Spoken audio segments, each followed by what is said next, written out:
Hello everyone, welcome back to our channel. In today's video, I am going to show you how to return a Walmart marketplace item when Walmart has flagged it for a policy violation. I will also show you what happens when the item is a Walmart fulfillment service or WFS item and Walmart already has inventory stored in its fulfillment center.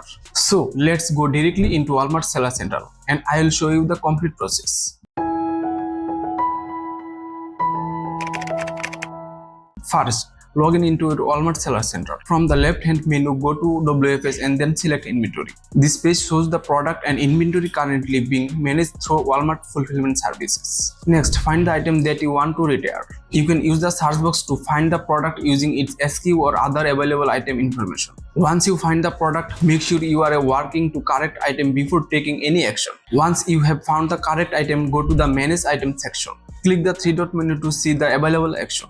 Here, you may see options such as viewing the inventory log, removing inventory, or returning the item. Now, select the return item. Walmart will show you the confirmation message before completing the retirement. If the item has inventory available at WFS, Walmart will show you how many units are currently available. This message is important, so let's understand it before continuing. Walmart is letting us know that the item still has inventory stored at WFS. You will see the two options here. The first option is no return this item. The second option is create a removal order. These options are related to two different actions. No, return this item means you want to return the Walmart listing. The item will be unpublished and listed as returned in your catalog. However, the physical inventory can still remain at the Walmart Fulfillment Center. If you want the physical inventory removed from WFS and returned to you need to create a removal order. So remember, return item means return the listing. Removal order means remove the physical WFS inventory. If you need physical WFS inventory returned, select create a removal order. Walmart will then open removal inventory process. Here, you will go through several steps to create the removal order. On the screen, Walmart asks how you want to remove the inventory. If you want the product returned to you, select ship inventory back to me. Do not select dispose of inventory. If you want to receive the product back.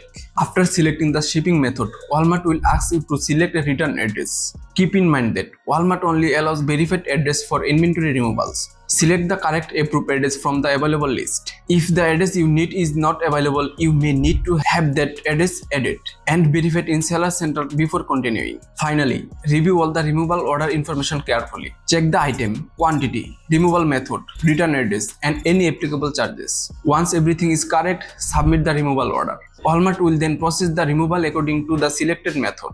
And that's the complete process for retiring WFS item and creating removal order in Walmart Seller Center. At Digital Solution Zone, we help a seller manage Walmart marketplace operation, including WFS inventory management, item retirement, removal orders, and marketplace complaints. If you need help managing your Walmart WFS inventory or handling your marketplace operations, contact our team at info@digitalsolutionszone.com. If this video was helpful, don't forget to like the video and subscribe to our channel for more Walmart marketplace tutorial. Thanks for watching.